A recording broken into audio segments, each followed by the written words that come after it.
This is the Patriots Drive Podcast. We are all Patriots.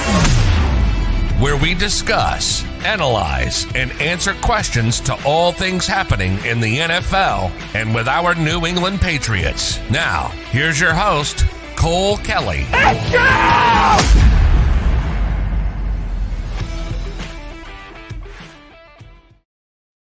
Welcome into another edition of the Patriots Drive Podcast. Patriots take on the Jacksonville Jaguars at home in what is possibly the final home game of the year. Negative record so far at home, which is odd. 6-1 on the road, struggling a little bit more at home. So this should be one they should be able to take care of business pretty easily. But you never know. It's still any given Sunday.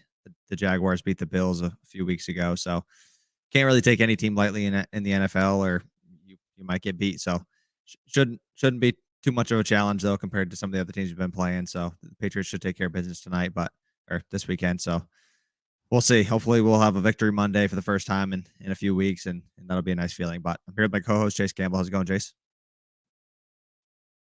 Sorry, I muted my mic during the intro. It's going good. I'm glad to be here. You know, if this is the last home game New England has, hopefully some other teams can work some magic and help us win that AFC East right there. But if this is our last home game of the year, gotta go out on a strong note. You're getting a 15-point spread. The makers are putting us as a 15-point favorite over Jacksonville. Go out, get a little confidence booster after these last two games, going into a big game against Miami, where you already dropped one to them on your home field. You got to go into Miami, where everyone knows New England has hard times winning games there late in the season. And then you're hopefully have a playoff spot locked up by then. But I'm excited to see this team one last time at Gillette. You know, hopefully it's more, but one last time, go out there for the fans, be loud, kind of have a little fun game. I look at this game kind of like I look at the Jets 54-13 one in week 7, where, you know, we're kind of inconsistent. We were 2-4 at that point, and then we go and drop 54 on the Jets' head at home. And then we go on that 7-game winning streak. So I look for this game to be a bounce back game and for something that New England can build off of for the rest of the season. And I'm excited to see them get back on track. Yeah, that game was really a catalyst of that whole winning streak. That was kind of what started it right there. And you could see that the team after that, they were really feeling themselves and had some confidence. And I think that's big. So I think that was a big contributor to why they went on that win streak. They felt really good about how they were playing, and they knew they could beat up on teams, bad teams like that. And they hadn't really had an opportunity yet to beat too many good teams, but after that they went on a little stretch of beating some teams. So hopefully that's what this game is. Hopefully it's a get right game. Got to have it. I mean, if we win, and we'll go over this a little more in depth later, but if we win this weekend and one of two things happens, then we'll clinch the playoffs. So gotta hope for that. Obviously it's going to be a tough game next week in Miami. So you'd like to take care of the gimmies and then fight for the seeding next weekend, depending on what happens. So should be a fun one. Hopefully a little bit of a stat pattern and get the guys some confidence and get back rolling. Yeah, and you're playing a team right here that's last in the league in turnover margin per game. Teams on average are averaging 1.3 more turnovers than them per game. So, a little bit over 1. I expect New England to be over 2 or 3 on that. I don't see why New England can't, cause Trevor Lawrence into a couple bad decisions and get a couple easy picks off of him. I also don't see why we can't get a couple fumbles. James Robinson, hopefully a speedy recover for him. Tore his Achilles last week, won't be playing for them, so they'll have a little bit of a depleted running game at the running back position. So I look for them to, come in and do something that they haven't done these last 2 games. I think it was on your story, and you can correct me on the exact stat, but in the last 2 games, there's been no turnovers in the second half, and that seemed like it was something that New England was doing frequently in that 7-game win streak, where we would get up on them and then we would just pound them with turnovers. We'd get a turnover in the second half and put the game out of reach, get a couple there. And so I look for Jacksonville to come in. They lost their head coach, and some people might say that's for the better, but anytime you lose a head coach that's been with you even for a year, that's kind of your leader, and they lost respect for him, but that's the guy that's in charge. It was being ran his way. This is a whole new system. This is a whole new coaching staff that's come, not a whole new coaching staff, but guys are having to step up into different roles. And it's a weird dynamic at this point in the year when you're already 2-13. People are talking about you as the 1 or 2 pick again, the number 1 or 2 pick again. And you don't know what to believe. Like, do we go into New England and try to make some noise and say, oh, hey, well, we can build on this win for next year? Or do we just go for a lower pick or a higher pick, I should say? Where you're already at 2, maybe if you win this game, or if you lose this game and Detroit wins one of their last 2, you can get the number 1 pick, and you get to choose who you wanted at that position. So it's an interesting thing to come in and battle a team like this that's 2-13 at week 17 and see what they're going to give you. Yeah, for sure. And how many yards does Mack have passing against Jags and Dolphins? We'll get into that. We have a whole section a little bit later on the over-unders, what we think certain guys' stats will be. So stick around for that, the answer to that question. But I think this is a good question we can touch on a little bit. I think it's been a little bit overblown with Boston media and just media in general lately. But do you think Mac Jones' struggles will go into the playoffs? It depends on what type of game you're playing. If Mac Jones has to play from behind like he has been playing the next couple or like he has been the last 2 weeks, then I think that it gets a little shaky. And I don't think he's been struggling. Yes, we've seen him have 2 of his worst games since he's been on the Patriots, which has only been 16 games now, going into his 17th. But what are we comparing him to? He's blowing every other rookie quarterback out of the water in, most stats. He's probably going to win Rookie of the Year.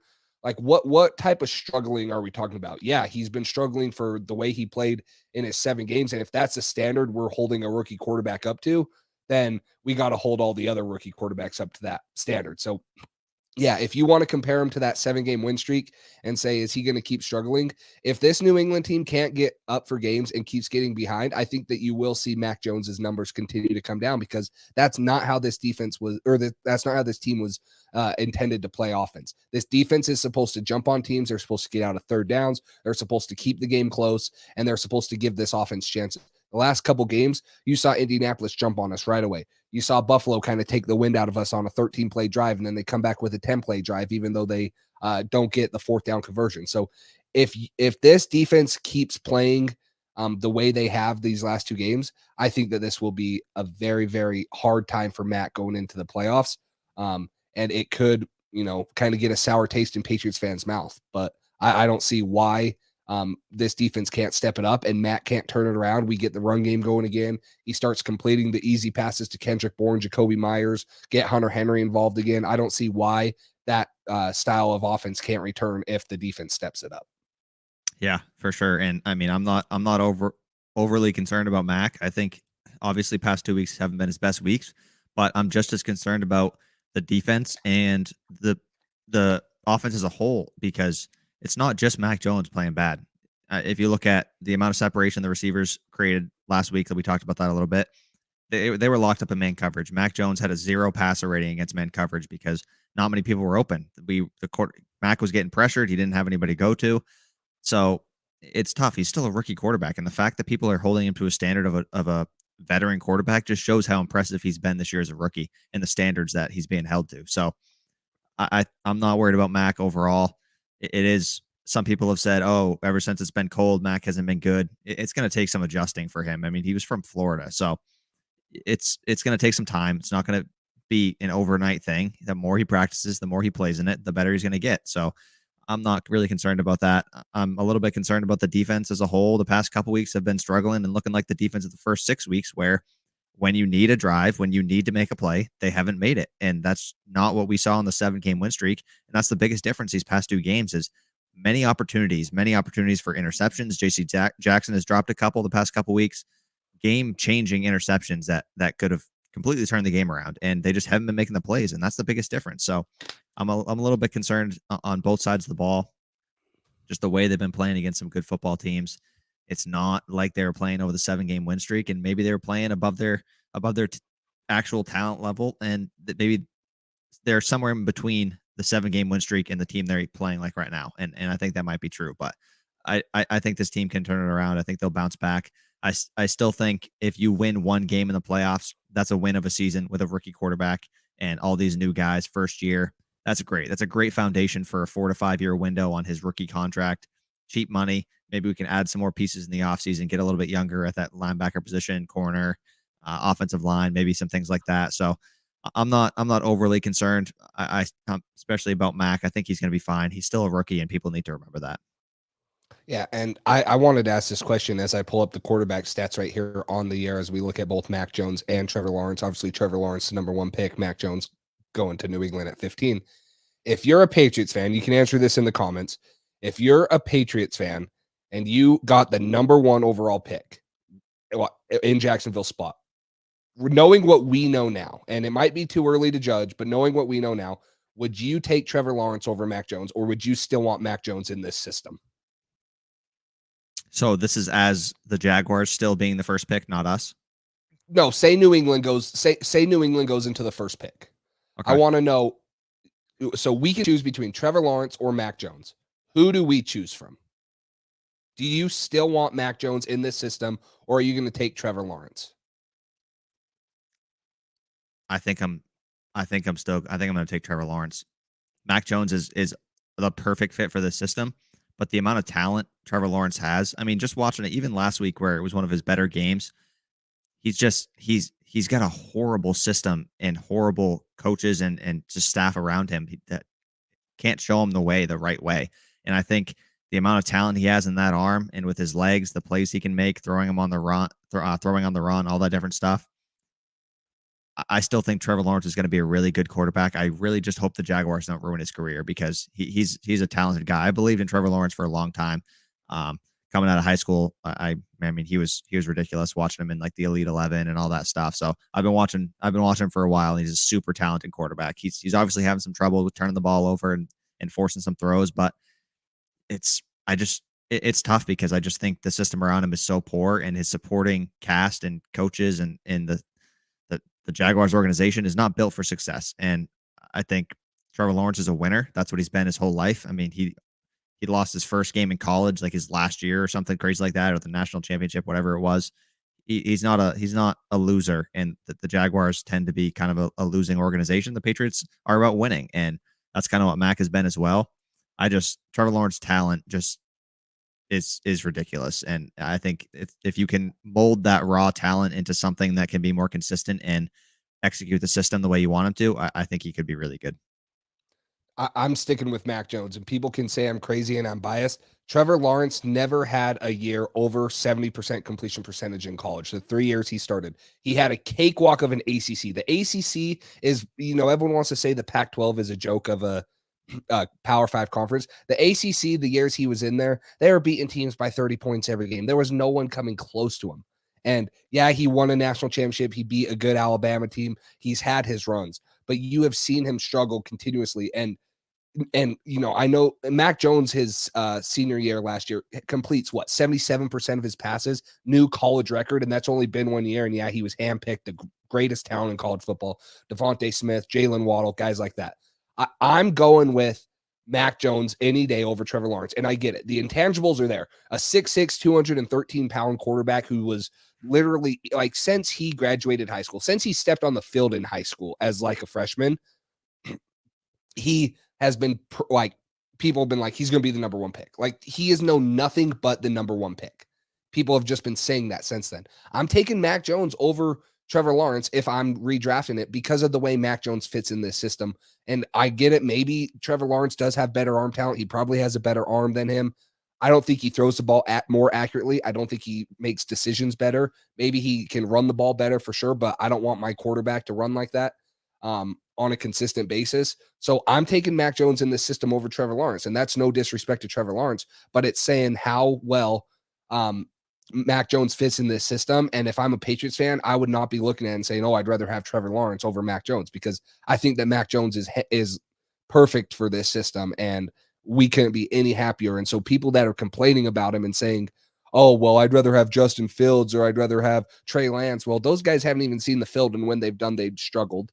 Trevor Lawrence and Zach Wilson have both gone through their rookie struggles, and maybe it would be different in New England, but I don't think it would because of the way that Mac Jones played in college, the system he was in, the way that he's taken the game at the NFL level and translated it on the field. So I'm taking Mac Jones over Trevor Lawrence, and it's too early to call. Like, I could be biting my tongue in 4 years. Trevor Lawrence might turn around the Jaguars, kind of like Joe Burrow's doing with the Bengals. But right now, as it stands, I'm still taking Mac Jones over Trevor Lawrence.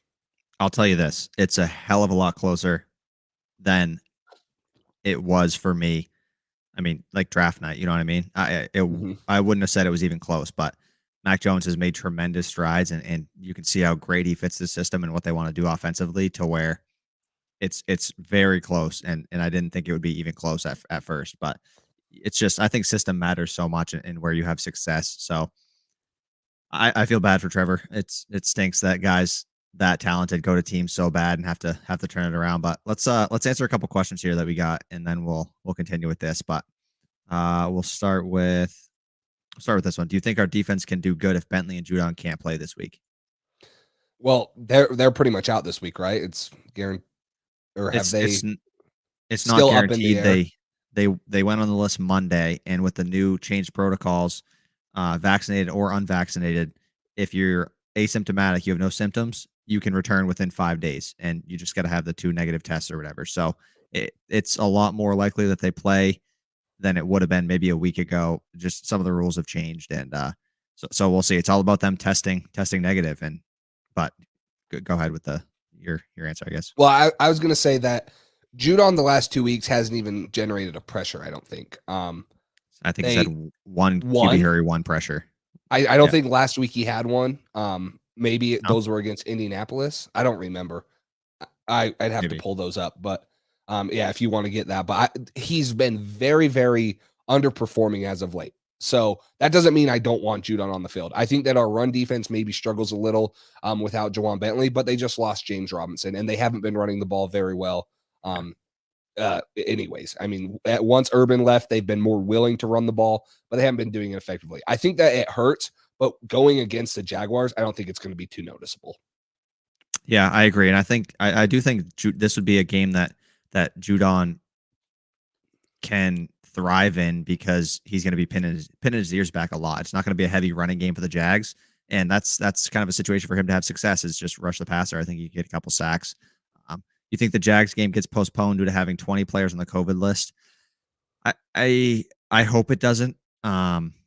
It's everywhere with some of the rule changes, though. Some of those guys might be able to come back. I just hope it doesn't continue to spread, because there's a lot of cases every day that are coming out. They just added 3 more guys today. We luckily didn't add any players today, so hopefully that doesn't spread. I think the Colts backup quarterback just got it after Carson Wentz got it as well. So it's everywhere. But luckily, this variant apparently is less severe, and by the time you test positive, apparently, it's not likely that you're very contagious at that point. So hopefully some guys can get over it quickly and keep playing games, and hopefully nothing has to be moved around too much. But as for the players we're currently missing, it's tough to stay. I think it's obviously, if you're not at full strength on defense, you're going to struggle a little bit more than you are at full strength. But it's also, the Jaguars are heavily undermanned currently, unless they get some of those players back. So I don't think it's going to be too much of a struggle. But we'll take this next one. Do you think we will struggle against Miami? I think that it's going to be a tough game. I don't think that we struggle because I think that we've already played them once and it was so long ago, and both teams are so different now. I mean, from New England's offense week 1 to now to what it's going to be in week 18, I should say, so different. And that goes for Miami too. So it's going to be I think it's going to be a tough game. It's always tough going into Miami. They're probably going to be fighting for a playoff spot at that point too. Hopefully we have one locked in as the 6th seed or higher. So it's going to be tough. I don't think that we should go into Miami and expect it's going to be a cakewalk, because they could be one of the hottest teams in the AFC East too. And they've had a pretty cupcake of a schedule in that 7-game win streak that they're going on. But this is a division game. Tua's looked a lot better. Jalen Waddle is, if it weren't for Mack or Jamar Chase, he would be offensive rookie of the year for sure. Really he good. Just tore up the Saints, who has a very good defense. So I think that this is going to be a tough game. I think that there's going to be certain things that you look for, how Mac Jones can respond, because he didn't look very good week 1 against them. And that was week 1 and the playbook was not wide open. How does our run game respond? Because I don't think that they're a very good rush defense. They have a very good pass defense though. And so it's going to be interesting to see. I don't think that we struggle necessarily, but it's going to be a lot tougher than a lot of people might have anticipated it was going to be 3-4 weeks ago. Yeah, no, I agree. I do think it's going to be a struggle. It's always a struggle in Miami, and they're playing really good right now. I know they haven't played any teams, and they've got lucky with COVID and injuries and all that stuff, but it's going to be a struggle. They're playing good football right now. Their defense is good. Their run stopping ability has been improved, kind of as the years gone on. They have been a lot better against the run than I kind of figured they would be, and I think against the pass, against the pass numbers are worse than their rankings against the run, which is very odd with Holland and Howard and Jones, and they got a bunch of guys back there. So that's a little bit odd, but their defensive front is good. They got Ogba and a few Wilkins, a few guys up front that are really solid and can cause a problem. So I think it's going to be a struggle. If Urban Meyer was coaching, I would confidently put money on a 50 burger and a shutout. I would as well. I was disappointed when he got fired, because I thought, wow, this is going to be the biggest coaching mismatch in NFL history, and it would have been very fun to watch. But is what it is. I guess we won't see that matchup. Let's see. We got anything else? Boston Headline said if Mac gets COVID, I'm a cry. Oh, yeah, I will as well.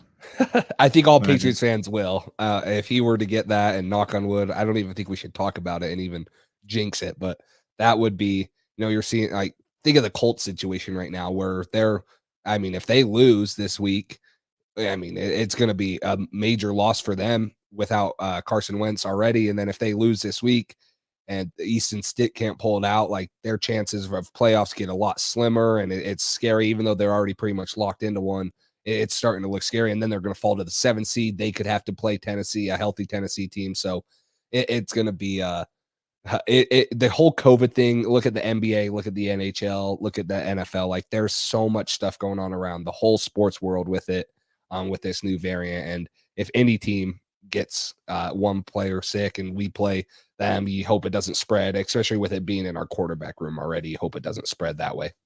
Yeah, exactly. I forgot what I was just gonna say. Carson Wentz. The day Carson tested positive, he's unvaccinated. So 10 days mandatory. He's out for the game on Sunday. Oh, actually, we're changing the rules to 5 days, from 10 days to 5-day quarantine if he's asymptomatic. So now Carson has a chance to play, which stinks, because if the Colts would have lost and we won, we move up to the 5 seed from the 6. So that's unfortunate, but is what it is. One thing I will say, and this is touching on the COVID stuff in general, if you want to try to take a positive out of some of the COVID players that we've had, KB, Jawan Bentley, Judon now, Ramondre, after you test positive for COVID, you have a 90-day period where you don't have to test. So at this point, anybody who gets COVID, once they're done, they're good for the rest of the season. They're not going to be tested. They're good. So if people test positive now and they still can be back in time for games, and it doesn't affect the game or anything like that, that's almost better for teams making a playoff push, because you're not going to have to worry about those guys being out in the playoffs. So that's one thing to keep an eye on. Yeah, it stinks that Judon and Bentley and KB and Ramondre were on the COVID list, and a couple of those guys still are, obviously. But if they come back after that, they're good. And if we were missing Judon for a playoff game, that's going to be a big loss. You know what I mean? So that's one thing. If you want to try to look at the bright side of this whole situation in the NFL and all these guys testing positive, the only bright side that you can really think about with that is hey, they're good for the playoffs if we end up making it there. Let's do the Michael question. No, okay, we can answer this one. Yeah, so we answered this one on our post-game show. It's on my Instagram, which you can find if you want to pop that up. It's right here. You can find it on. Oh, is it not popping up? Oh, it's because the comments up. Try it. Okay. So if you go to my Instagram right here, Cole will have that up. There you go. If you go to my Instagram right there, there's a clip. I think me and Cole, what we both said was the 6 seed's the most likeliest one, unless you think that the Jets or the Falcons are going to upset the Bills and we win out. Then you're looking at a wild card spot. So if you're hoping for something, the six seed is most likely, and that's what I think. Now, if we go to Michael's question, he asked, would you rather have a Colts loss or Raiders loss? Because if Colts win and we win, we clinch a playoff spot. But if Raiders win, we move up in seeding, but we do not clinch a playoff spot.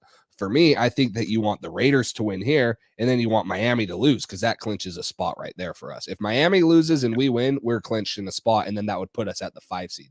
So I'm obviously anytime I'm going to go for the higher seed. I want the 5 seed because I think that Cincinnati loses to KC this week. That bumps them down to the 4 seed, and that would match up us with Cincinnati in the 5 and the 4 spot. I think that's a very good matchup. I mean, Buffalo, I would love to play them again. I think that obviously if you're ranking it, you don't want to see Tennessee because they're going to be healthy with A.J. Brown, Derrick Henry. Let's Buffalo probably gets the 3. 5. Your top 5 worst matchups you think for the Patriots right now? What would you in order from who you would for the first round? Least? Yeah. Well, in general, like in the playoffs, the whole playoff scenario, who would you least like to face, and then second, third, whatever? Just the AFC, right? Yeah. Yeah. Okay. I figured we weren't talking about Super Bowl. If I had to rank it, Kansas City, but they're going to get a bye. But I'm still going to put Kansas City, a healthy Tennessee. I don't want to see the Colts again. I think that, or actually, I'm going to put the Bills above the Colts because Carson Wentz. If Carson Wentz is out there, I think that anything could happen, and we're going to play a lot better. So for me, Chiefs,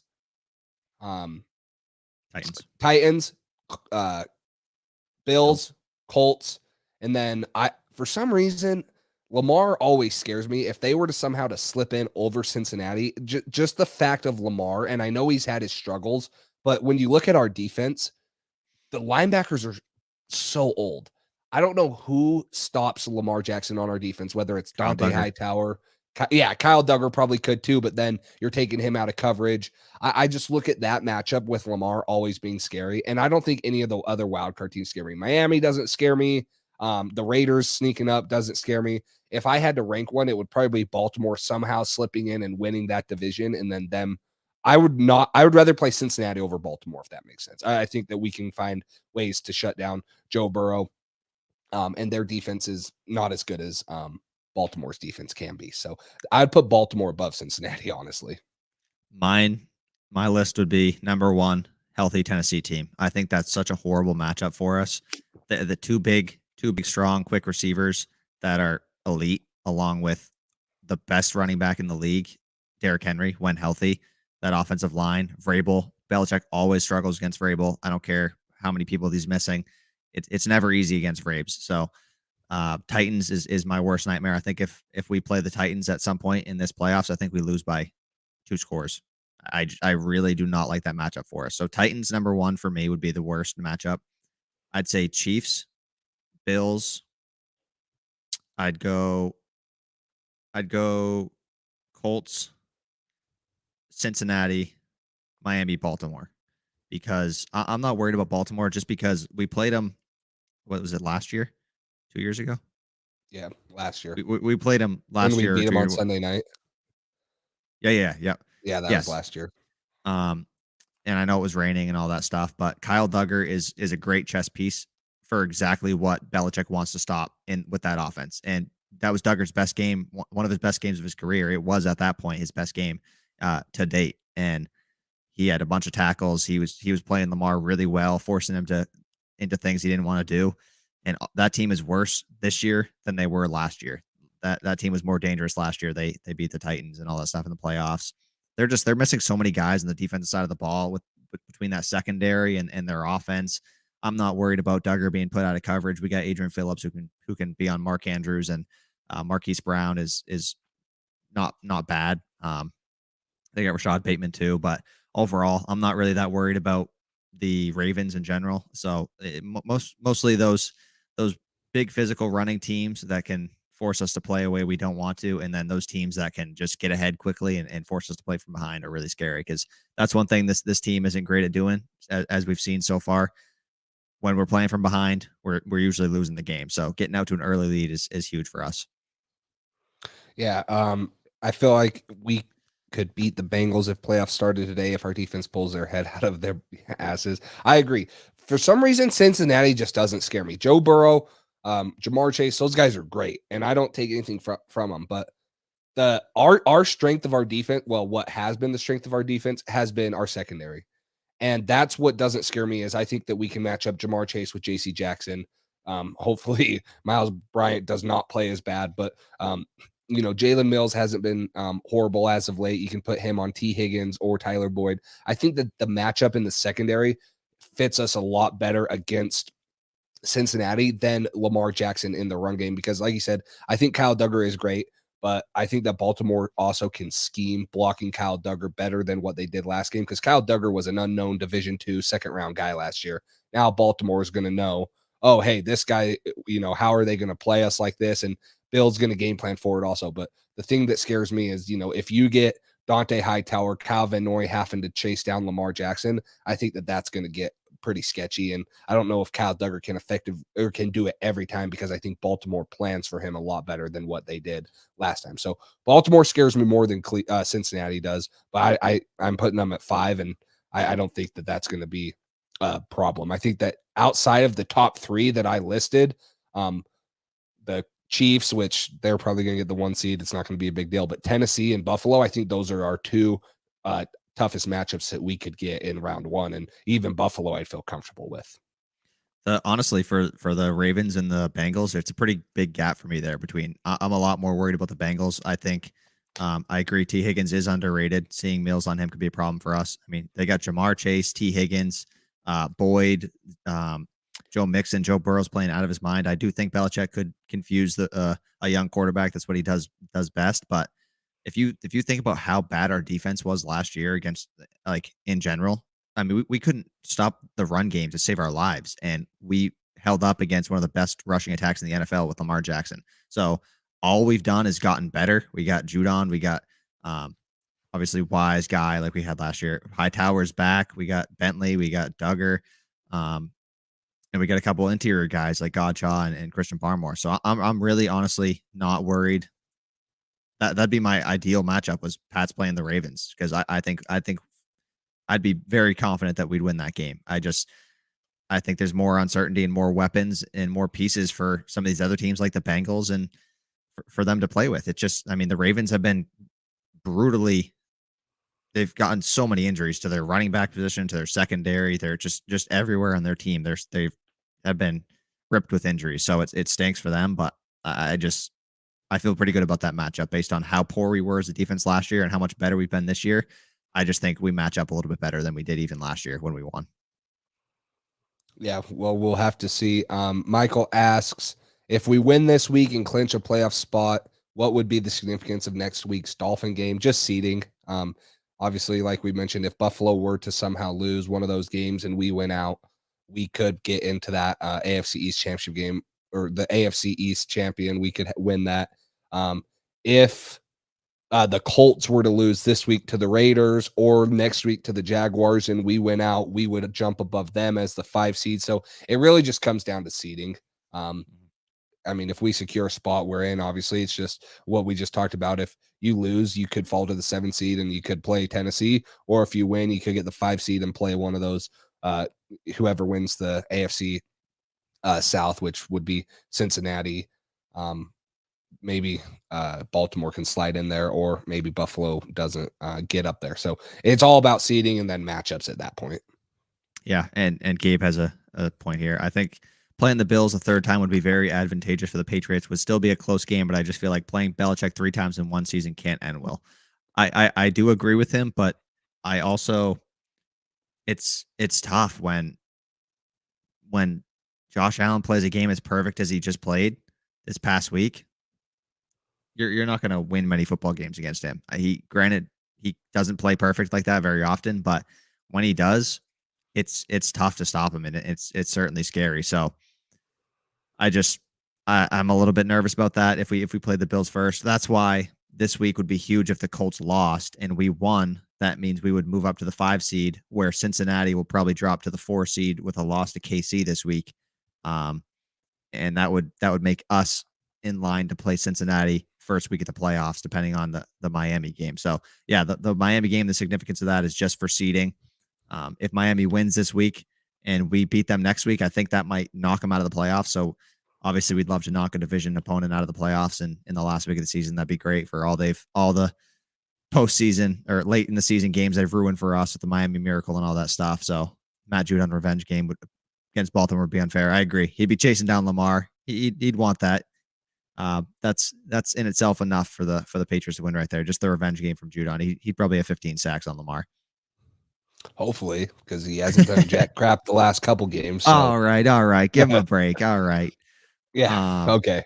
Let's see. I think the team we want to play would be the Chargers or Raiders. I agree, but I don't think they're going to make the playoffs. That's kind of where that situation's at right now. And even if they were, I don't think that it's possible. We'd have to get the 2 seed because they're going to slip in as the 7 seed.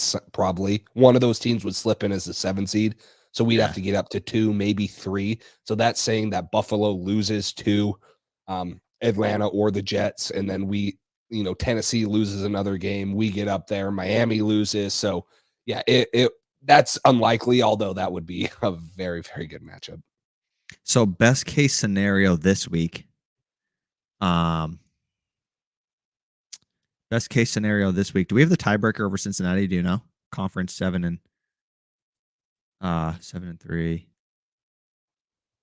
Okay, so best case scenario this week would be the Patriots obviously winning, the Colts losing to the Raiders, Buffalo losing to Atlanta, Tennessee beating Miami, so we clinch a playoff spot. That would put us at the Chiefs beating the Bengals would put us at the 3 seed. So yeah, that would be our best case scenario this week. We'd be at the 3 seed and we'd be clinching the playoffs with a chance to win the division if we beat Miami next week. So that's best case scenario. It kind of looks like if the Colts get Carson Wentz back, they're not going to lose to the Raiders. The Colts are playing really, really good right now. So it's not a lot of those games seem likely. So we really got to take care of business, beat the Jaguars, and try to just secure a playoff spot. And if the Colts do beat the Raiders, we'll clinch the playoffs, like you said. So there's a big opportunity this week. We got to take care of business and go from there. But we kind of control our own destiny. We win this weekend, we got a chance to make the playoffs. We win out, we guarantee a playoff spot. So it's a big weekend. Yeah, Boston headline. I think Mack will play better in Miami due to it being warmer there. He's used to playing in hot, warm weather. Yeah, he's a Jacksonville kid. Fair. Went to Miami or went to Alabama. Obviously, I mean, he tweeted in 2015, 2016 he'd never seen snow before. So yeah, he's definitely going to be more comfortable in the Miami weather. Yes, we can say that for a thing. And whether he goes out and just shreds them or plays a good game, that'll be yet to find out. But he will definitely be more comfortable in this weather than what he would be, say Buffalo a couple of weeks ago, or even the New England weather that he's gonna have to get used to. Yeah, for sure. I think it's a good point. I was thinking about that yesterday. I'm more worried about everybody else because usually in Miami late in the season, going from New England cold weather to up to Miami, that's a quite a scenery change right there, and temperature difference. You get tired a lot faster. A lot of guys cramp up late in the year and in hot environments like that. So that's gonna be a tough game. It always is. But we got any other questions we want to touch on before moving on? No, I think that's good. I think we should hop into the injury report right here. Ramondre Stevenson returning to practice. Aguilar still out with that concussion. Hopefully we can get him back because we saw the impact that he had on defensive and just schemes in general. Yeah, for sure. Damian Harris, let's see. JC Jackson was added to the injury report this week with that arm injury that he suffered in the game that he was out for a few plays. So he was added along with, let's see, David Andrews is on the injury report I'm looking at with an arm injury also. Obviously, Brian Hoyer's out, or he has COVID or whatever. Jacoby Myers and Hightower are new additions along with JC Jackson. So other than that, it's the same as last week. A couple guys out with COVID, obviously. Brian Hoyer, Judon, Bentley, those guys that we saw. And then for the Jaguars, James O'Shaughnessy, their tight end, did not participate with a hip injury. Will Richardson, offensive tackle, did not participate with a finger injury. And Alan Dakota, linebacker, shoulder, limited participation. Along with, they have quite a few players on the COVID list. Couple important guys. Josh Allen, he's on the COVID list, along with Chenault, wide receiver. A couple of their tight ends are also injured or on the COVID list as well. So it's going to be interesting to see how they test their depth in this situation. And it doesn't really look great for the Jags. Yeah, and they have two, starting offensive linemen here, Andrew Norwell, Cam Robinson, who are on the COVID list. And if they can test out, that would be a big addition to them, especially one of them being a guard with Christian Barmore, 6 pressures last week against Josh Allen. None of them resulted in a sack, but now he's top 3 for all rookies in total pressures this year. He's been a force on the interior, winning with both speed and power. So those would be 2 big ones if they couldn't go. Andrew Norwell and Cam Robinson, those are 2 starting, 1 guard, 1 tackle that they're going to have to replace. And like you said, test the depth, and you never want to be shuffling around your offensive line, especially with a rookie quarterback. Yeah, for sure. And we saw last week a little bit that Trevor Lawrence didn't look that bad when he had time. He had time against that Jets defense, and obviously the Jets secondary is missing some pieces, and they're just not great against the pass in general. But Trevor Lawrence looked pretty solid. He was making some nice throws when he had time back there to process and make decisions. He looked a lot better. So it's a lot easier when you have a good offensive line in front of you. And it is time to call the Nelson Aguilar experiment a success in New England after seeing what he brings to the team with his absence. He really is, though. He obviously stats wise hasn't produced to what we expected. When I watched his highlights this offseason, I was seeing him fly all over the field, making all these deep ball catches. I was getting excited, but it's just his presence being out there. Teams respect him and what he can do. And they got to account for him. And that really opens things up for the rest of the team. Yeah. I think that you give him another year. Is he on a 3-year deal? He's on a 3-year deal, right? He's on a multiple year deal. That's 2.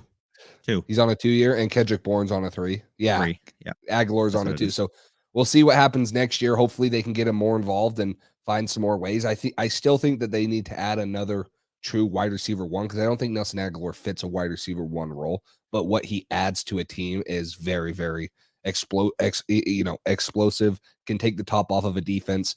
Like we saw, it totally changes how teams play it, because if they were to hit, and I think this also will come in with Mac Jones' development, if they were to, play straight man or have no one at least over there showing presence on a deep ball, I think that Mac Jones is going to get to the point where he can hit that consistently. And that's going to be where Nelson Aguilar starts to get more targets, more yards, more touchdowns. So yes, I would say that his production, numbers wise, has been very disappointing. But as we saw last week, like the total scheme changes for defenses when he's not out there. Who's my dream receiver to get in the offseason, but it's just never going to happen? Can I wait? You're asking me to guess? Yeah, go for it. Is he AFC, NFC? I'm not gonna tell you his name. It's Chris Godwin. It is. Yes. Yeah. Chris Godwin. He would be so perfect for this offense. He's maybe a little bit repetitive with kind of some of the slot guys that we have, but Chris Godwin's such a good player, and I think his skill set would fit this offense really, really well, but it's just never going to happen. He's gonna ask for too much money, and we're not going to be able to afford him. Unfortunately, we're not going to spend that kind of money on a receiver, but we can dream. So that would be a great addition to this offense.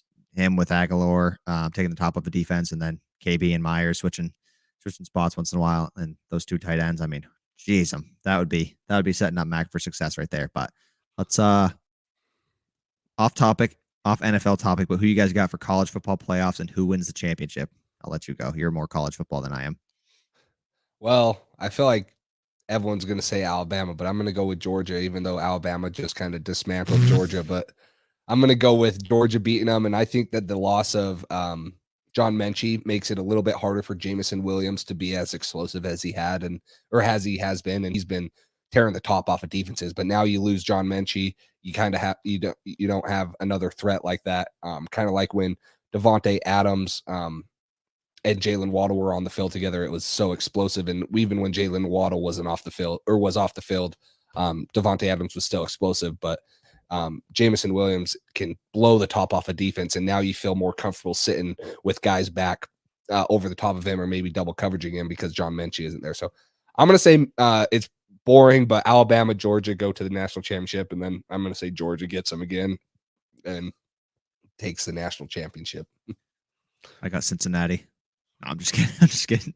I hope, honestly, like if you're telling me who I want, Cincinnati, and I wouldn't mind seeing Michigan, sick. But I just don't see a world where Georgia and Alabama don't play again. It's what the it's what the NCAA wants. People, whether or not they don't want to see it again, you already know that people are going to tune in and watch it because it's the two powerhouses. Yeah.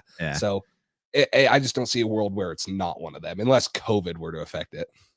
In Nick Saban, we trust. I'm going Bama. That's my pick. I don't watch college football nearly as much as you, so you definitely know more than me in that aspect. But yeah, I love watching the college football playoffs, so it's always fun.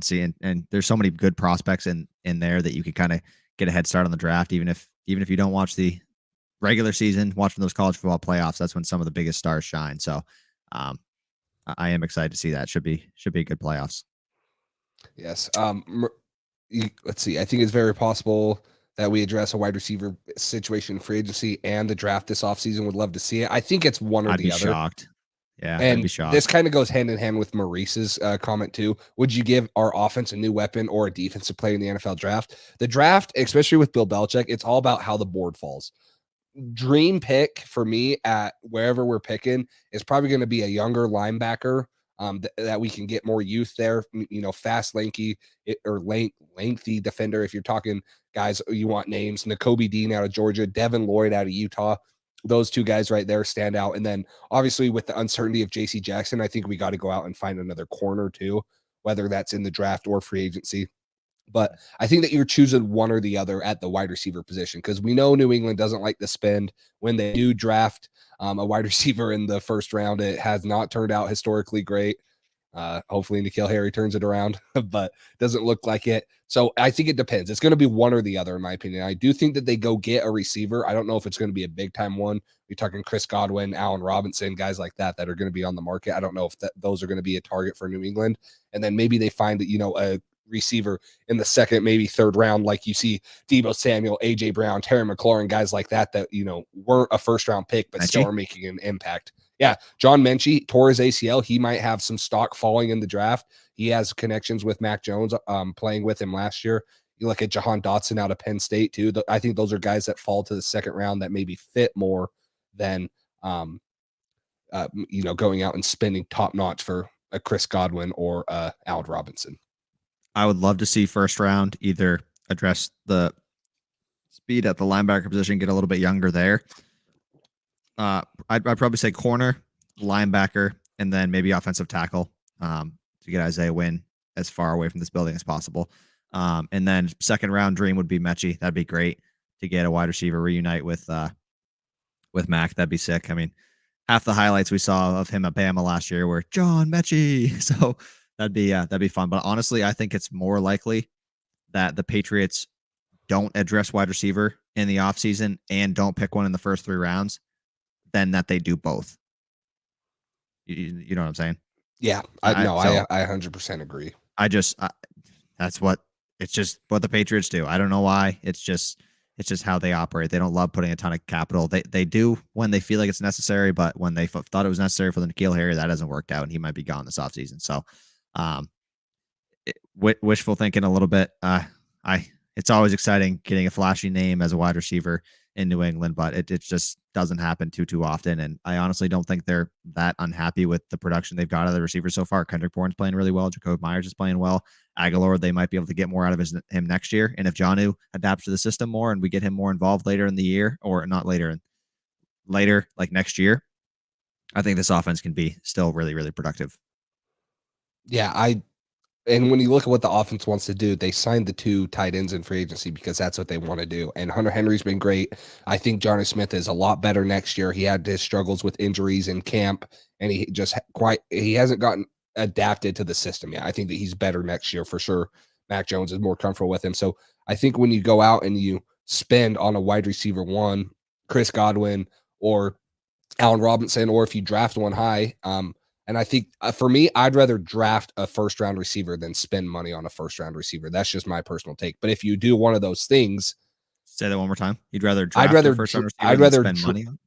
Yeah, I'd rather draft a young receiver in the first round, Yeah. than spend on a free agent receiver. Okay. It's cheaper. He's younger.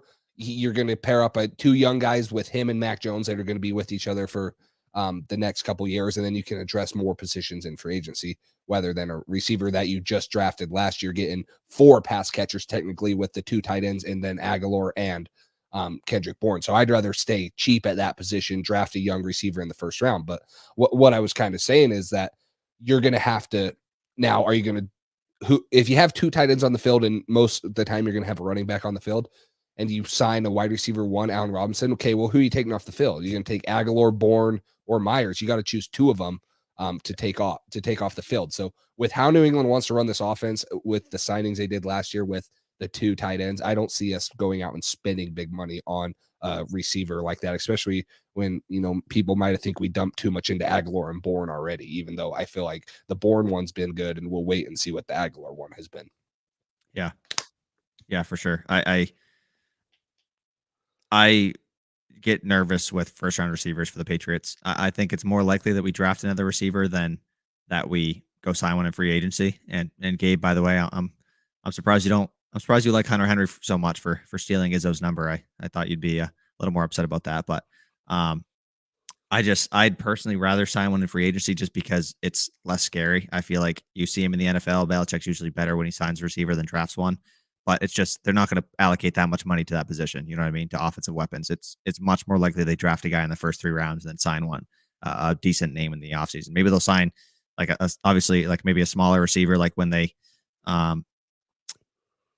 who did they add? Marquise Lee. And then, I mean, he obviously didn't ever end up playing here at all, but they'll probably add a couple small names like that just to test out the depth and practice squad and stuff like that next year. But it's tough sledding when it comes to receivers and the Patriots. You never really know what they're going to do. Yeah, and Boston Headline said he'd rather draft a good wide receiver. When it comes to us getting wide receiver injuries, we can't rely on practice squad receivers to save us. For me, I think that kind of plays into maybe getting a little bit more depth at the position. That doesn't necessarily mean go pay for a wide receiver 1. With New England's way, we've never had a wide receiver 1. We just have depth. We have guys that can do it. Now, I think you get better than Christian Wilkerson, Gunnar Olszewski, N'Keal Harry at the back end, and then make it so that these injuries don't hurt as much. You go find guys that are, cheaper than what they are, or draft guys in the 6th, 7th, even the 4th round that can fill these positions that are better than the other guys. And then the other one I wanted to address was Maurice's. Ahmad Gardner would be my wish. I love Ahmad Gardner. I think that he's long. The one thing I'm going to hold out on Ahmad Gardner for is I'm going to see what he does in the college football playoff. He's going to be playing Alabama.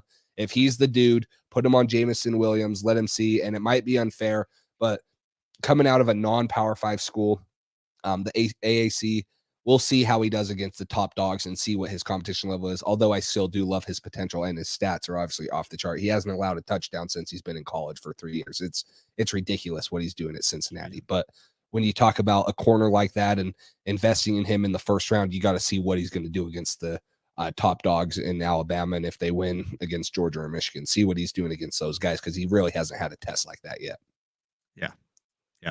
I'm excited for the whole draft process, because I'll get to dig into some of these guys and pick your brain a little bit about some of these prospects, because I don't watch nearly enough college football until draft season starts, and then I'm watching a bunch of film and highlights of those guys. But Gabe, I was really angry that Hunter Henry stole Izzo's number until I realized that he was paying tribute. That's true. And I mean, the amount of respect that Hunter Henry shows woman as well, that had to win you over as well, along with the Izzo tribute. What do you guys think about Trey Nixon? Too early. I mean, he wasn't going to come in. Information. Yeah, he's a 7th rounder. He wasn't going to come in, and he wasn't going to be a dude right off the bat unless he was Antonio Brown. That's Ernie's guy, though. You know what I mean? That's Ernie's pick. Yeah, and I'm not going to write ship on him because Edelman, you look at guys like that we've turned into productive receivers, Jacoby Myers, that have not been high value draft picks. So I'm not going to write ship on him, but I mean, you got to give him 1, 2. I mean, you look at Edelman and guys like that, they were in the system for 3 or 4 years before they were even made a name on offense. So that could be his situation. I'm still waiting for Gunner to turn into Edelman. Hasn't happened yet, but we got like one more year, and if he's not there yet, then it's over for the wide receiver position for Gunner. But he's doing great punt returner. What do you think about this name, DJ Chark? Gabe says I've always thought DJ Chark would thrive in this offense, and he is a free agent at the end of this offseason. I just checked. But what do you think about a guy like DJ Chark? Yeah, DJ Chark's more of a guy that's going to go up and get the ball for you, deep threat, a little bit bigger bodied receiver, and he does have a foot injury. I'm pretty sure that's what it was, why he's on IR. He's on, leg injury. So he's not going to play. So that's the one thing that you look at New England. What do they like? Is they like guys that are cheap, that people are maybe writing ship on and not going to sign because of an injury, or they think they're too old and they're going to bring him in. So I would not write out. I think that DJ Chark's more likely to come here than a Chris Godwin or Allen Robinson, because those are the exact guys that Bill and the Patriots are going to want to target. Someone that's coming off an injury that they can get for cheap and still, get something out of him. So I would like DJ Chark here. That would make our debt. Like if you're telling me DJ Chark and we get rid of N'Keal Harry, heck yeah. Like that's going to be a big time upgrade right there for the depth at the wide receiver position. Although Godwin, didn't he just tear his ACL? Yeah, he did. But I mean, the thing is I don't think it's going to drop his value a lot because he's that guy. You know what I mean? But maybe that drops him a little closer in our price range. I still think it's 99.9% chance doesn't happen, but I got to hold out hope for that 0.01% chance. You know what I mean? Chris Godwin would be perfect in this offense. I wouldn't understand how N'Keal would be a Patriot next season unless he does something crazy in the last 2 games. I don't see him being here next year. Yeah. I mean, I think a lot of Patriots fans agree with that, right? Like I think we've all seen enough, and I think the potential's still there, and maybe he goes somewhere and has a decent career, but I think we've all seen enough where it's time for New England fans to, at least move on from him and try to find someone else.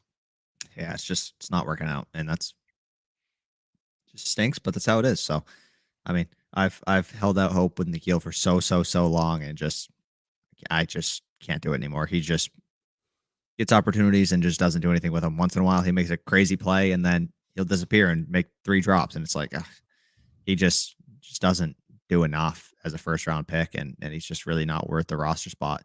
I like him for this season as a blocker, but if you can replace that aspect of the team next year and find a different guy, I wouldn't mind it at all, because N'Keal's just not. He needs to change the scenery so bad, and maybe he'll have more success somewhere else. I wish him the best. I like N'Keal, but it's just not working out here.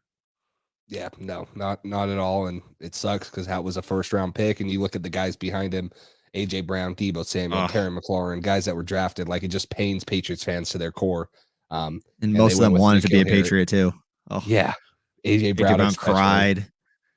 Deebo Samuel said, "Bill, I'll see you in a couple months," or whatever. Oh, just come on. Yeah.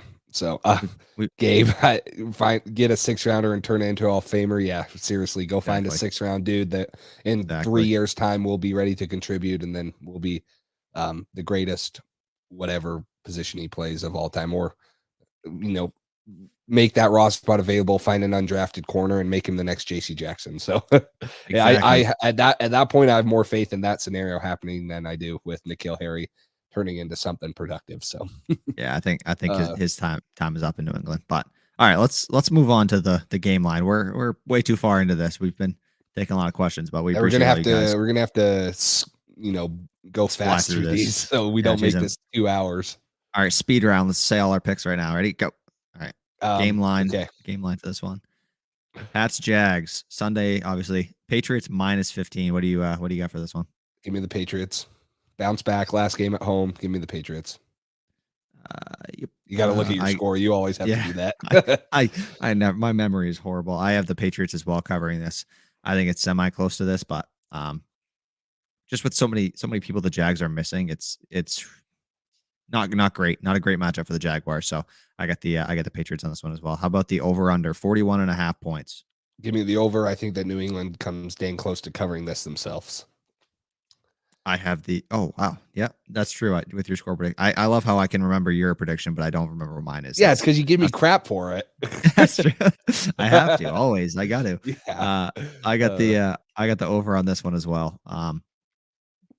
I think Patriots can put up solid amount of points, and the defense will probably hold the Jags in check for the most part. But maybe they get a late touchdown that puts that over. But I forgot to do the records from last week, but I'll do that after score predictions. I got Pats 30-13, covering that spread and going with the over. I think maybe the Jags get some points at some point, and I don't think the Patriots should have too much trouble scoring on them. But you never know. The Jaguars are one of the most schemed up pressure teams in the NFL. They love throwing different stuff at you, and that's one of the challenges that they present to teams. I mean, they're not great, but with the way that Mack has struggled with pressure, and this offense has struggled with pressure, the offensive line and all that stuff, the games that we've lost have been the highest pressure percentage games that we've for the opponents that we face. So it's one thing that the Jags can do well, and maybe that studs our offense just a little bit. But I still think we should be able to put up plenty of points against a team like the Jags, who are having so many people on the COVID list. Yeah, I mean, you're talking about mismatch of the century. New England allowing 17 points per game. Jacksonville last in the league, averaging 14 points per game. So talking about of two, the best scoring defense and the worst scoring offense in the league going against each other. But with New England struggles as of late, I'm going to give them 17. Maybe, you hit it, garbage time touchdown. The other thing, 38 points might seem like a lot for this offense, but I mean, the Jaguars are getting out turnover margin, per game by over 1. And I think that New England can at least get 2 or 3 off of them, get some short field, make it easier for Mac Jones. And I expect this running game to continue to get going. And if Ramondre's back, he was at practice, so get both him and Damien Harris some touches and make more missed tackles like they have been doing. Yeah. Trevor Lawrence is a sub 90 passer rating, 7 games straight. They are also 31st in turnovers. They've turned the ball over 26 times. Patriots have 27 takeaways, which is 5th in the NFL. So not a great matchup. There's probably going to be some turnovers on their end. They're a heavy passing team, and I think that plays into the Patriots' hand with their secondary and their pass rush. So I think that's just not a great matchup for the Jaguars. Maybe if they could run the ball really, really well and they could commit to it, maybe they'd have more success against our defense and make the game shorter and closer. But with the way they like to throw the football, if we can get pressure on Trevor Lawrence and make him uncomfortable, he's bound to make some mistakes with that offense. But I'll go into the records for this past week. So the over-unders, I was 5-4. Jace, you were 4-5, so we were both pretty average, basically 500. Spread predictions, I was 5-1. You want to guess what you were? No, 1-5 probably or something. 2-4, not that bad. Not 1-5. 2-4. Horrible. You bet against the Chiefs. You bet on the Pats. I'll keep betting against the Chiefs. I'll keep doing it. Don't do it. I did it. Nothing for half will the year. stop me. I will keep betting against them. I did it for half the year. That's why my record's where it is. It's not good. Don't do it. It's not good. Oh my god, the Steelers got smacked, huh? That was a rough game for them. That was bad. But that puts us on the year over under. I am 46-38. You're right even at 500. 42-42.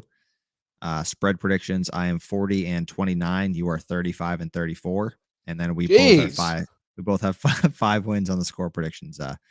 I won last week I had the Bills winning that one, and they did. So, jeez, that's it. All right, well, that's all I got. I gotta pick that crap up because there's only 2 weeks left, and can't let you win that. So, well, actually, there's not 2. There's 2 weeks in the regular season, and then we got like 3 or 4 weeks in the playoffs, right? With the Super Bowl. 4 weeks. Yeah, so you got plenty of time. You got like half a season left. Yeah, you're fine. Plenty of time. Let's go.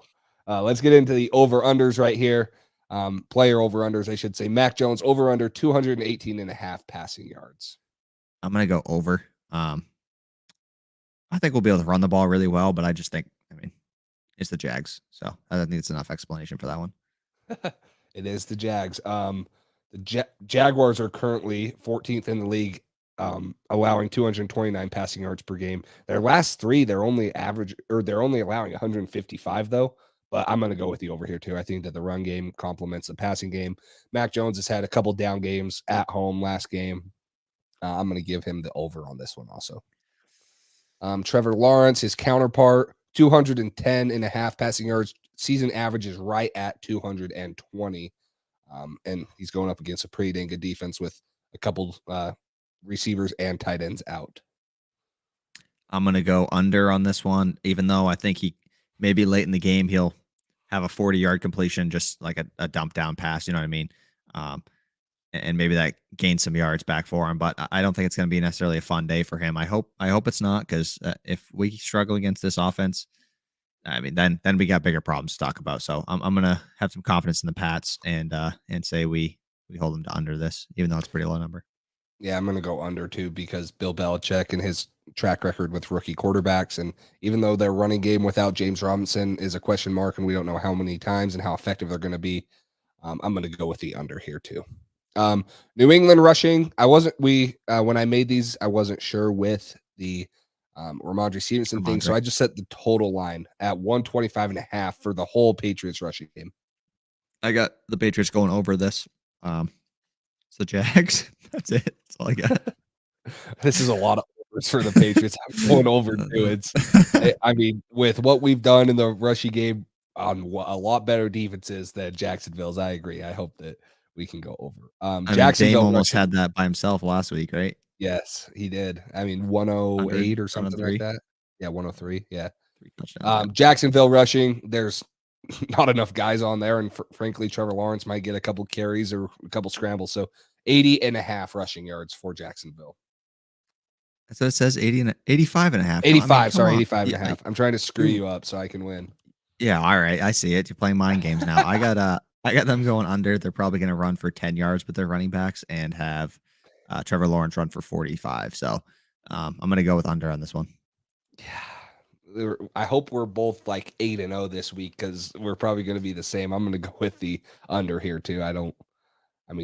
Total yards, I don't see it being up there a lot and stuff. So I'm going to go with the under here. Kendrick Bourne, 58.5 receiving yards right here. I'm gonna go with the over. Wow, Pat Scout, look at him. Look who decided right to in show time. up. Right, we're 3 picks away from hot takes. Jeez, all right. He just comes with the hot takes now, huh? I will say, last week he, I think it was him who said Damian Harris will have a rushing and receiving touchdown. That wasn't right, but he had 3 touchdowns, so he was semi close. It's closer than any of ours. That's true. I said Miles Bryant would have an interception, and that was the furthest thing from the truth. So I will never bet on Miles Bryant again in my life. I think we're going to destroy the Jaguars like we did with the Jets. I hope so. Yes. We need a little confidence booster after this little 2-game skid. It's been a tough couple weeks, but I got the over on Kendrick Bourne. Yet again, my reasoning is the Jaguars. I'm going to go with Kendrick Bourne, and if we want to get into hot takes real quick, even though we'll get into it later, over 100 yards. We're getting a 100-yard receiver finally. So stealing my hot take. Jeez. Is that what you're going to do? Yeah. I was going to say 100 yards and a touchdown for KB. Okay. Well, you can throw in the touchdown, and then we'll both kind of be right when it happens. All right. Okay. There we perfect. go. Marvin Jones Jr., really the only pass catcher they have, but 42.5 receiving yards. I'm going to go under. It's the Jags. Well, I guess we kind of have to be different. I'm going to go over, and I think it's 43 yards, but maybe we're sitting back in zone because we're up so much, and we really don't give a crap if they complete 10-yard passes, and he can get a couple of them. They really have no one else in the passing game. Laviska Shenault, whether he plays or not, I mean, he can have a little damage. James Robinson was a big part of their passing game too. And then they have DJ Chark out. So I'll go with the over, make it a little different. And then the last one here, Patriots defense over under 2.5 turnovers created. I think you can guess what I'm going to say on this one. I'm going to go with the over because it is the Jaguars. And that's my I'll go with the over too. So that's going to make you 6-1 and me 7-0 because okay. All right. Well, that's not, you're not gaining a lot of separation there. So you should have picked all the opposite if you wanted to gain some stuff. I can't though, because then when they're all wrong, then I just suck even more. So all right. Well, let's get into it. Pat Scout IG, perfect timing right here. We're at hot takes. We both kind of already said one. I have KB over 100 yards. That will be New England's first 100-yard receiver this year. Cole has KB for 100 yards with me and 1 touchdown. Do you have another one? I got Barmore and Judon combining for 4.5 sacks. 4.5. Wow. I like it. I like it a lot. Hopefully Barmore and Judon can do that. Let me go with Miles Bryant. Go with Miles Bryant. There you go. I'm not going with Miles Bryant. That always works. I'm going to go with I'm going to go with N'Keal Harry receiving touchdown. This is his last hurrah in Gillette Stadium. Going out with send a him bang. out on a good note. Come on, baby. 1 yard go route for N'Keal Harry. His highlight reel as a Patriot. There you go. Yeah. His highlight reel will be known as him stepping out of bounds in the Chiefs game, which wasn't out of bounds, and then this one. And then a shit ton of good blocks. Yes. He's going to have a blocking reel. So this guy an offensive lineman? What is going on? Oh, geez. All right. Pat Scout IG has Mack going for 350, T-Law under 100 yards. That's a hot take. Mondre has a 30-plus yard touchdown. I like that. I like that one. I could see that. Little Mondre love. And then 2 picks for JC. That's not a bad one either with all his interceptions came against the Jets in those 2 games. So I like that one. I think that's a good one. I hope JC redeems himself and can get 2 picks. That'd be nice. Yes, it would. He had a tough game last week. Yes. Last one for me. Okay, this is a freaking smoking hot take. Oh God. I'm gonna go with a big man touchdown. You saw all the big man touchdowns last week. Wow. I'm gonna say New England puts on a show for the home crowd, and whether it's Isaiah Wynn or could you imagine Trent Brown, or maybe they line up a Winu and they freaking throw it to him. But I'm gonna go with a big man touchdown for New England in the red zone because shit, we can't get anything else going. So let's get the big men involved. I would love it. That would be awesome. I hope, man. A big man touchdown and Jacoby touchdown. There you go. Yes. And N'Keal. And N'Keal. Yes, and N'Keal. It's going to be the best last home game of the year. Well, can we get Jonnu one too to slip him some action? No? Gunner? Jeez. Punt return for Gunner? Ooh, we haven't had that this year. Maybe. Yeah, I think you've said that once. So I think I have. And it didn't happen. So throw it there. I'm going to go. I got 2 more. I'm going to say their kicker misses 3 kicks. Jeez. Just cause I don't know why. I have no idea why. I have no reasoning behind that. It's just, I guess it's the Jaguars. You want to do it. Yeah. That's my, that's that one. And then what was the other one I was going to say? Jonnu has 80 yards receiving and 20 rushing for 100 total yards. Wow. Okay. I mean, based off our predictions, the Patriots are going to have 800 yards of offense and like 14 touchdowns. And they're going to score 50 points. And have 45 turnovers, and their kicker is going to miss 3 kicks. Oh, this is going to have Pat Scout IG. Matt Judon gets 4 holding calls. No way. No way. He doesn't. No. Nope. He will never get that many holding calls. He barely ever gets a holding call. Nobody will ever call that for him. It's ridiculous. Well, you guys can keep dropping in the hot takes in the comments. We'll keep reacting to them, but let's move on to our game picks. Chiefs, Bengals, at home on this game. Chiefs are a 5-point favorite. Are you going to continue to go with the Chiefs? Yep. Can't do it. Got to do it. I think that this is going to be a closer game than a lot of people expect, and I can't bet with the Chiefs, so I'm going to go with the Bengals shocking the world. I got to make a little bit of ground up on you. I can't just pick every game. So you're just digging the hole deeper. That's what you're doing right now. You're just digging your grave right now. Give me the Bengals, baby. Give them to me. All right. So we'll see. Give me the Bengals. Dolphins at Titans. Tennessee 3.5-point favorite here. I got the Titans on this one. Titans are playing really well. I think it could be a little wake up call for the Dolphins. They haven't played anybody for competition. I do think that I am still scared of the Dolphins a little bit. I just think Tua gets the ball out so quick with that offense, and the way Jalen Waddle can create separation so quickly, it might neutralize some of that Tennessee interior pass rush with Simmons and Bud Dupree on the outside and some of those guys. So I'm gonna go with the Titans, but I do think it might be a little bit closer than we expect, just because the Dolphins are playing really well, and their defense is balling out. But how many sacks did they have the other night? Like 8, something ridiculous. Yeah, they had a lot. Their past 2 games. Oh my God, poor Ian Book. That shows you some perspective though for rookies' first games against a Miami defense. Mack played pretty well compared to Ian Book. Huh? Yeah, he definitely. A little bit different. So Ian Book. I'm going to go with the Titans here too. I agree. I can't pick the Dolphins, so I'm going to go with the Titans here. Rams at the Ravens. Rams 3.5-point favorite right here. I got the Rams. Ravens secondary is so depleted, and having Cooper Kupp and OBJ is not a great thing for that defense. So I'm going to go with the Rams, even though Stafford had a little bit of a down game last week, and that team's been not struggling necessarily, but offensively they haven't been as good as they should be the past few weeks. Yeah, I'm going to go with the Rams here too. They're in the middle of a tight NFC West battle right there with the Cardinals kind of struggling right now, and I'm going to have them continue to go and win that division. So Vikings at Packers. Packers 6.5-point favorite. This is the Sunday night game. I got this one. I really don't like this one. I have the Packers winning, but the Vikings love playing one-score games, and this is a almost 7-point spread. I'm gonna take the Packers, and I don't love it. I really don't love this one. It's a division game. It should be close. I'm basically talking myself into picking the Vikings, but I'm still gonna pick the Packers, I guess. I hate it though. I really don't want to pick the Packers, but I'm picking them. Well, you talked me into the Vikings, but I don't think that they win either. I think that the Packers win this one, and I agree. Give me the Vikings. A little bit of different takes right here. Then the Monday night game, Browns at Steelers. Browns 3.5-point favorite right here. I'm gonna go with the Steelers, but they played so bad last week. You got to bounce back against a division opponent. It's a must-win game for them. It's it's also a must-win game for the Browns as well, but I don't know.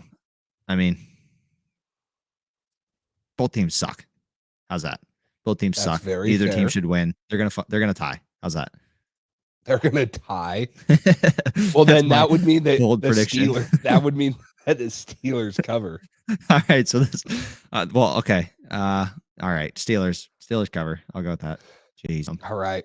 Give me the Browns here. Pittsburgh, last in the league in rushing yards allowed per game. They've allowed 190 rushing yards per game the last 3 games, and I think they the got Browns, Nick Chubb, and Dearness Johnson.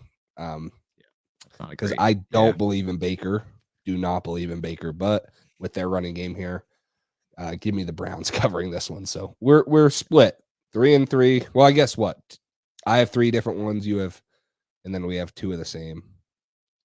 So we know you're going to get one wrong so far with the Chiefs, and then after that, we'll see how it breaks down. Well, when the Bengals shock the world. All right, we'll play this clip. This can be your clip for this week on the podcast. Bengals shock the world. This kind of sucks because in this case, you kind of want the Chiefs to win because you want the Bengals to keep falling. You want them to maybe get that 4 seed if we can get the 5 seed if Indy loses this week and stuff. So at this point, the 1 seed is pretty much out the window unless a lot of things go really right the next 2 weeks and a lot of teams lose to teams they shouldn't. The 1 seed's out the window. So at this point, I'm just concerned about trying to win the division, which is still very unlikely, but I'm just looking for a top 4 seed. I don't really care where it is. And if you can't, then you can't host a home playoff game, then looking for that 5 seed to face the Bangles. If not, if you're the 6 seed, it's the Bills. 7 seed, probably the Titans, maybe even the Chiefs. We'll see how that plays out. But it's all about matchups, and we'll be breaking that down more next week once we have a little bit more information and we're in the final week of the year. For sure. Well, that's going to wrap it up. Patriots take on Jacksonville. Final game at home this year in the regular season. Sunday, 1 p.m. Eastern time. Hopefully it's a bounce back game. We talked about the Jets game in week 7 where we win 54-13, and then that sparks a 7-game win streak. Hopefully this game, can kind of be a bounce back, get a confidence booster going into a tough Miami game and then into the playoffs. So I'm excited to see this team respond one last time in Gillette. Excited to, hopefully see some entertainment. And it can be, a very easy game like a lot of people are projecting. But sometimes these can be, I wouldn't call them trap games, but sometimes you don't want easy games like this at the end of the year because you need to start focusing, you need to start getting in. But I think with where we've lost 2 games where we should have won and we played horrible, it falls at a very good time. Yeah, I agree. It's a good opportunity after those 2 losses to have a bounce back game, gain some confidence back to go against a division opponent in the Dolphins up in Miami, and that's going to be a tough game. But you get some confidence this week and then beat Miami next week, you're on a little confidence boost heading into the playoffs, and that's always good. So you'd hate to not put out a good performance this week and only beat the Jaguars by a little bit. That's not a great confidence boost going into next week against the Dolphins. So the Dolphins still could finish ahead of us in this dance. So we got to take care of business this week. Hope they lose and go from there. And then if we take care of business next week, we'll be doing pretty good. So it is what it is at this point. Obviously, division, we let it slip away a little bit unless the Bills end up choking to the Falcons or the Jets, which I don't think is going to happen, but it is any given Sunday. So try not to take any team too lightly. I heard someone say if the Falcons beat the Bills, all 28-3 jokes are put aside for eternity. Is that a deal that Patriots fans want to make? Nope. Can't do it. I can't do it. No way. No way. If the Falcons beat the Bills, I'll get a Kyle Pitts jersey. How's that? Is that good enough? Is that good enough? I probably won't. I do like Kyle Pitts a lot though. Yeah, he's a baller. So but that's it for me. I guess we'll be back on Sunday night after the game, hopefully recapping a big time win. Hopefully we got a lot of highlights to show this week. Maybe we can break down some fun film going into next week. That'd be nice. Big man touchdown. A big man touchdown. I mean, we can break down the big man touchdown. The big man touchdown, the Nikhil, the Jacoby, and the Jonnu touchdown. We will all break that down this Sunday night with the highlights. Yeah. Can you imagine if Sunday that happens and we come back on here? That'd be awesome. Yeah. It's just especially just the big man touchdown. The first time of the year you call it, that'd be awesome. I hope so. Have the Patriots ever had like a true big man touchdown? I know like Vrabel scored and stuff like that, but I don't remember one recently. I mean, did one that ever get one? He almost had a pick six. The one that always comes back to me is when Dan Conley almost had the kick return. The kickoff return against the Packers, was it? Yes, it was. Oh my God, I was so mad he was short. That was awesome. Yeah. So I'm sure there was one somewhere. We just can't really remember it. There probably is, but that'd be a great week to pull it out. Big man touchdown against the Jags. That's awesome. But you talk a super big man touchdown if you throw it to Trent Brown. Oh, can you imagine? I mean, he basically can just stand there. If he stands in the end zone, nobody's Mack throws him a ball in the air. He's grabbing that. Maybe we can have like Onwenu and a couple of the other offensive linemen like surround him and block everybody from getting to him, and then just plop it in there over their heads. There you go. That's the big man touchdown for this week. But honestly, maybe next year we should look at dropping Jakob Johnson and then putting Trent Brown at our fullback. Oh my God. I think that might be the play. Can you imagine put Onwenu at right tackle and Trent Brown as a fullback? Oh my God. That's scary sounding. Jeez. That's an offensive line right there. That's the move. No, I like Jakob a lot. He's doing good. I do too. We'll keep him around. But yeah, that's all I got. You all set? Nope. That's good. I'm all right. Good. We will see you guys Sunday night for the post game show. Thank you guys for tuning in tonight. Go follow both us on Instagram if you don't already for some more updates on when we'll be going live and all that stuff. Usually around 9:15 after those games on Sunday. So thank you guys for commenting, asking all the questions today, engaging and everything. We really appreciate the support. Subscribe if you haven't already. Like all that good stuff, and we will see you guys Sunday. Thanks for listening to this edition of the Patriots Drive podcast. Follow us on social media to stay up to date with all things New England Patriots. Make sure you tune in to the next episode and check out patriotsdrive.com for more great content. We're on to Cincinnati.